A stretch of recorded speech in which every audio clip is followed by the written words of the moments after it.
His Majesty's Royal Journal by me, first of my name, Fulig Jimmy, Part 8. So I started this here royal diary because of some strange enlightenments what happened when I was parting ways with His Majesty.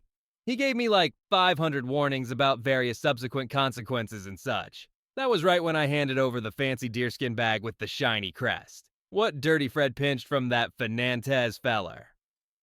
That Egmont guy is just as grumpy as the last royal pain in the palace. But I handled him, like a pro. That is to say, he came snooping when all the doors of the high and mighty fortress been locked for 4 days because of my recent public mingling incident. They locked me up in a fancy wing as punishment. So then comes that fella with the pretzel name, Gum Pretzel or Pickled Buns or whatnot, wears green feathers and shiny gold all over like some parrot dressed for prom.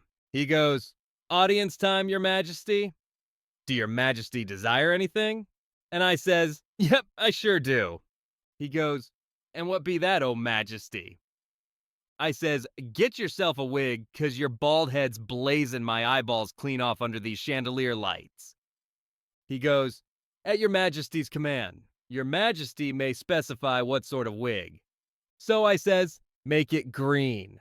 Matches your parrot uniform." He says they'll laugh at him.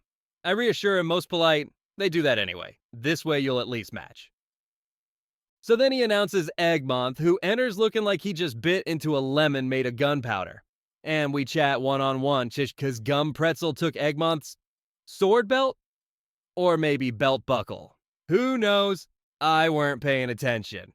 Then Egmont says, "Your Majesty, the State Council's day after tomorrow. You must pass the new royal scale law for the succession business." And I says, "Nope, ain't doing that. You know I ain't no real king. You've known me since I was a scrappy snot nose, and you still got that sword mark on your forehead from back then. So you know I'm not royal, and that means I can't go making laws." Then he blows up like a goose in a volcano. If that were true, he says, that would be a capital offense. And I says, "Then I'd bring you along to the gallows, buddy. 'Cause you knew the real king. Why didn't you stop me when I tripped and fell into royalty? If I'm guilty, then you're guilty in velvet robes." Told him right straight. Whammo, royal style. He went pale like a ghost in a snowstorm. Shaken. I gave him a real smack. Not with fists, but with royal logic. 'Cause see, if I ain't the king and he let me do all this majesty stuff, then he's guilty of royal impersonation too. They'd hang him on the next rope over mine in judgy court. Then he steps up real dramatic. But I didn't flinch. We don't do flinching in our bloodline. Then he says, "Well, it can easily be proven that you're mentally unbalanced and need guardianing. I shall become Regent Duke, and you shall reside in the royal fortress forevermore under the care of..." Then he says some lady's name. Ella or Belladonna or something. Said she's waiting for me. Like a nurse or what. I figured it out. "You shall be awaited by Cittadella," he says. I blinked and said, "Look, I may be a monarch on paper, but I ain't no royal pushover. I ain't passing no scale law until I'm properly myself again. Right now, I'm only standing in for me. When the real me comes back, then he'll handle it."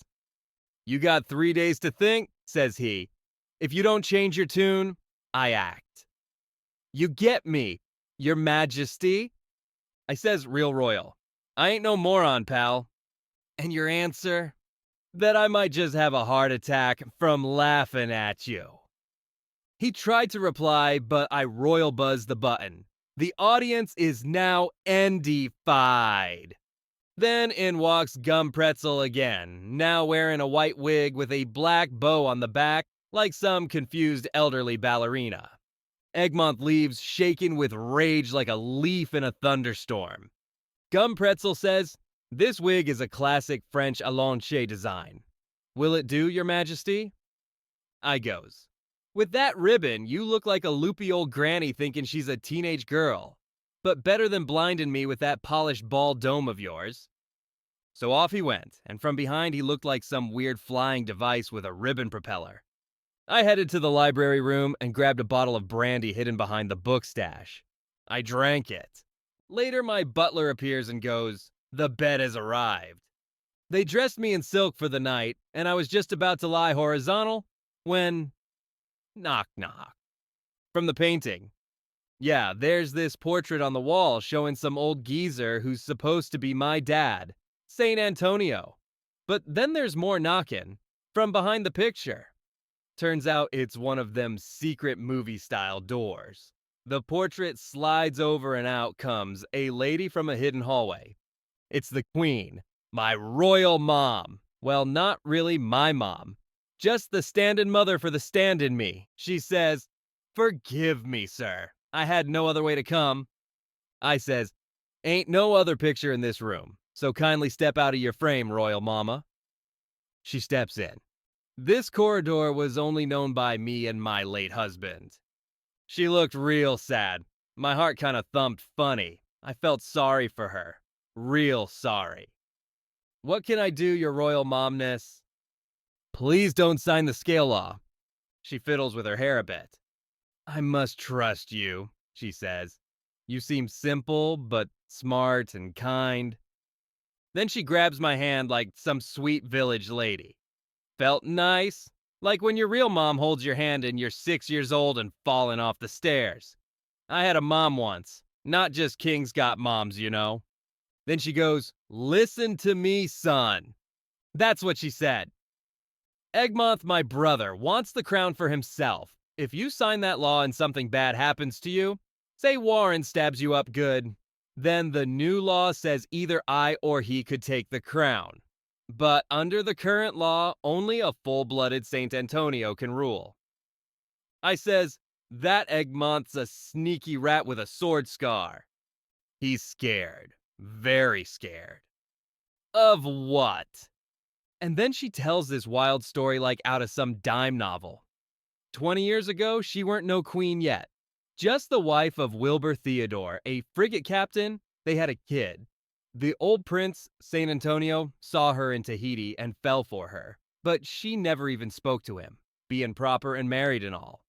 Later, the prince's wife and kid died from plague, and he started hanging around their place all the time. Liked her husband, made friends with Egmont. The kid was 2. Then Egmont says the captain got sick and was in hospital in Singapore. Put her on a yacht to go see him. But halfway out, she finds out it's all lies. They take her to Elmira by force. Her kid was already snatched up. People saw her and the kid and thought, queen and prince. 'Cause the real queen and heir died in Tahiti. But folks didn't know that. She couldn't contact her husband. They told him she ran off, so she had to play along. And the kid? He grew up thinking he's royal. That's the guy I'm pretending to be now. Only 3 folks know the truth. Egmont, the queen here, and me. Oh, and the late Fernandez. I says, "And what did Captain Wilbur Theodore do?" "He searched for me, found me years later, but when he saw his son's already heir, he said nothing. Just wrote Egmont that one day he'll tell the boy everything when he becomes king." So Egmont's terrified of that. And if the new law passes, he'll crown himself and toss out the real prince. Now I understood. I says, "But why am I here? Did the king know I'd be taken?" "No," says she. "He just wanted you to pretend to be him for a bit in Singapore while he went for a stroll. But the Secret Service overheard and told us Warren's Bob escaped prison and was out for murder. So it was lucky your switcheroo happened." I says, "Uh-huh. So now instead of killing the king, they kill me." Exactly. We even told Professor Greenwood to deny knowing the prince. He did, but it broke his heart. And Egmont came ahead and hugged me at arrival, so everyone thought I'm the king.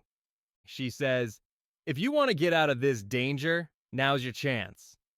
I says, "I ain't one to scamper, but thanks for the info." "But don't let that scale law thingy go through," says she. "Egmont's planning to crown his own bald self and boot my boy off the throne." That Egmont, slippery as an eel, even with that obvious forehead dent that's supposed to make him recognizable, but only makes him look extra sneaky. I says, "But how could they leave His Majesty alone in Singapore?" "'Cause," says she. Our mysterious servant fellow on the boat said he found someone what'll follow his majesty from the get-go after landin' and guard him good. Some fella trustworthy like a real royal bodyguard. Then he'd guide his majesty to a ship heading for Tahiti. I asks, and did that happen? She sighs. No, that fella missed the landing, and now I don't know where my son is. Who is that fella? I asks.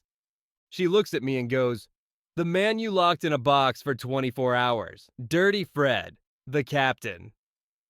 And that's when I understood why she fainted. Written by royal hand this day from the Royal Mostly Fort, City of Elmira.